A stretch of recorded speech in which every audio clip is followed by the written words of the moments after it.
Hello and welcome back to NoBS. Today we return to talking about professional sports teams who have been changing their names because they've supposedly become racist or offensive in current year. This is a strange new phenomenon that's been spreading like wildfire in professional sports, particularly in the last year or so when things have gotten specifically heated because of the election, because of politics, because of Trump stuff, and all the things like that that have been going on. They've caused people to call everything racist and call everything out and say this is offensive, that's offensive, we can't have this thing anymore, we can't talk like this anymore. All that kind of stuff coming from PC culture has resulted in a number of teams changing their names. One I could think of that happened recently that we've covered is the Washington Redskins changed their name. Now they're just the Washington football team. They don't really even have a new name, even though they've gone through a whole season without a name. They just don't have it. They're just called Washington now, and they had to remove that name. And other teams have done the same thing. Essentially, what happens is a lot of teams have names inspired by Native Americans, by the natives that inhabited this land for many, many years. They've lived in different areas. They've been named after things throughout our country, not just sports teams. I mean, a lot of cities are named after the natives. A lot of our states are named after former tribes. States like North and South Dakota, like the Dakota tribes, Illinois, Indiana, even places like lots of cities and places in America, lots of rivers and roads are named after these natives. And it's an honor. It's to honor them, to respect them. And that's why teams are named after them too. But we now have another team that's changing their name, a team that previously promised to never do it. Like they kind of were trying to stay away from this, but they eventually caved in. And now we have another similar problem. But first, let's take a quick moment to check out our sponsor. The only VPN I trust and use comes from Virtual Shield. So keeping an account with Virtual Shield ensures I can hide my location online, preventing advertisers from building profiles on me and allowing me to surf the web anonymously and securely. Virtual Shield was built from the ground up with the average internet user in mind. It's fast, reliable, secure, and it's also available on your iPhone, Android, PC, Mac, or tablet device. So try Virtual Shield yourself today. And if you click the link below this video, you'll get a free 30-day trial, which will let you experience true online protection with no risk or charges. So what do you have to lose? Make sure you check out my link at virtualshield.com/NoBS and sign up for this amazing service today. Thanks for your time, and now back to the show. Great, now that that's out of the way, we're of course talking about the Cleveland Indians. As you can see by this picture, it has a picture of the Indians logo on their jersey. And this article says, the headline, it says, Cleveland Indians dropping controversial team name. The Cleveland Indians are dropping their controversial nickname according to report. Following in the footsteps of the Washington football team, Cleveland will remove the Indians moniker. This is a big change. This is a big kind of shift in baseball. There's a lot of other teams that have had this too. The other team I think that's on the chopping block now is like the Atlanta Braves. That's another native inspired team. And they're all just going down. It's just this kind of trend where I guess, I don't know why they think that's offensive when it's supposed to be an honor. It's like if you have another team named after something, that's an honor. Like for example, if you're named after the Bears, like your team is the Chicago Bears, that's not to insult bears. That's named after an awesome animal. Bears are strong and very, very cool. I mean, it's an honor to name them after the Bears. Another team is like named after a bird, like the Toronto Blue Jays. That's not saying the Blue Jays are a bad thing or offensive or something wrong with them. That's the Blue Jays are a beautiful bird and the team is honoring them. And I would say the Cleveland Indians and the Washington Redskins would be honoring them the same way. Now, back to those names specifically, though, I could see now why they might be more offensive because they don't like to be called Indians anymore. That's the obvious thing. They used to be called Indians in America. For those who don't know, that's what the natives were originally called. It goes way back to this thing where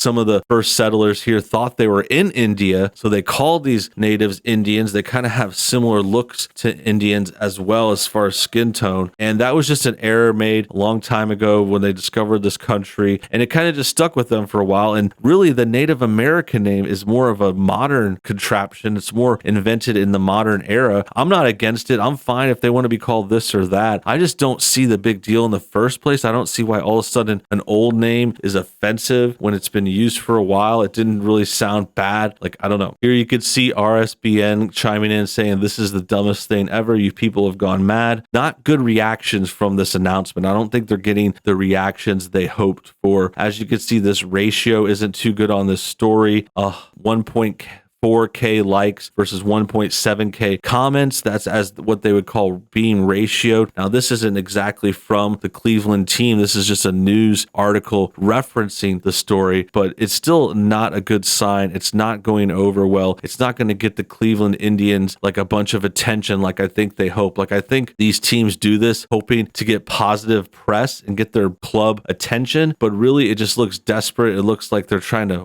pander, and I think it's just going to mess with a lot of their original fans. Like the fans like the name. They like the original name. They don't want to change it. They don't want to take it away and turn it into something else and do all this stupid, silly, woke stuff. The Cleveland Indians will soon be no more. Following the path of the Washington football team, Cleveland has decided to remove its name, which many consider racist and insensitive, the New York Times reported Sunday. An official announcement could come as soon as this week, according to the outlet. The 105-year-old Indians moniker has for decades drawn ire from Native American groups, and those frustrations became more prevalent with the U.S. in the midst of a reckoning on racism and social injustice following police shootings involving unarmed black men and women. 2 months after the May death of George Floyd, Cleveland joined the Washington football team in saying it would consider changing the name. Okay, this is an interesting inspiration.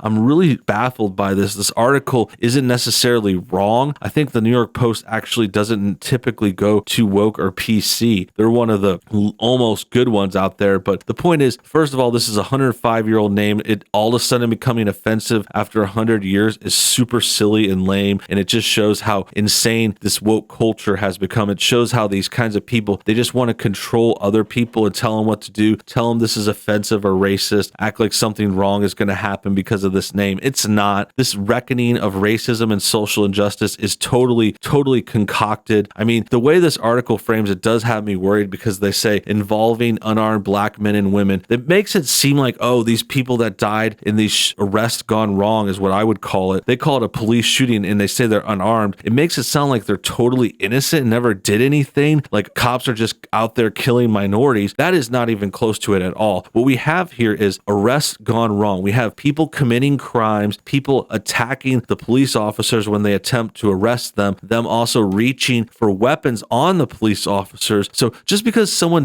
is unarmed doesn't mean they're innocent, doesn't mean they're not dangerous, and doesn't mean they can't become armed very quickly. They can reach for a new weapon, like what happened in one of the other arrests gone wrong. The guy was running for a car and that probably likely had a weapon under the floorboard or something like that. I think that was discovered later. And then in another arrest gone wrong, the one that I believe was in Atlanta at Wendy's, he was reaching for the cop's weapon and they were fighting and they were tasing him, and then he turned and grabbed the taser and turned it on him. I mean, these people aren't innocent and aren't armed. They're always getting arrested for a crime they committed. They're high. They're trying to spend fake bills. They're falling asleep in their car. They're doing dangerous things, endangering the neighborhood. I'm not saying they should get hurt or die. God forbid. No one wanted Floyd or anyone else to die, but they're not innocent. They're not doing nothing wrong. The cops aren't racist killers. This is just really bad framing. And back to the original story, it has nothing to do with baseball or football or these team names. And these team names are related to Native American titles and situations that have nothing to do with these black people committing crimes and fighting cops and getting themselves killed. And sometimes those cops are other races too. Like they act like it's all white cops killing black people, and that's inspired these football teams and named after Native Americans to change their names. Like, look at that logic. That does not compute. That is not a sound train of thought. It's just totally insane, and showing how the leftists can take one situation and spin it into another, and now they're accomplishing these goals that they already had before. These are goals they already had, and they're using new situations like these arrests gone wrong, or another case, they're using this illness that's spreading around. They're using it to accomplish goals they already had. They already wanted to change these names. They already wanted to cancel Thanksgiving and Christmas. They already wanted to lock people down and control them more, and they're just using these new situations as their excuse. We are committed to making a positive impact in our community and embrace our responsibility to advance social justice and equality, the team said in July regarding the possibility of the name change. Our organization fully recognizes our team name is among the most visible ways in which we connect with the community. So this this is where the part where I have to say, settle down, relax. You're a baseball team. You're a group of, say, 9 guys hitting a ball, throwing it around a field, hitting it out of the park sometimes, fielding a grounder. You're not saving the world. You're not trying to influence a community. You're not some kind of superhero. Like, I get it. I know a lot of people look up to athletes, and I'm not saying their job is easy. I'm not saying, oh, they're just useless or anything like that. People need entertainment for sure, but that's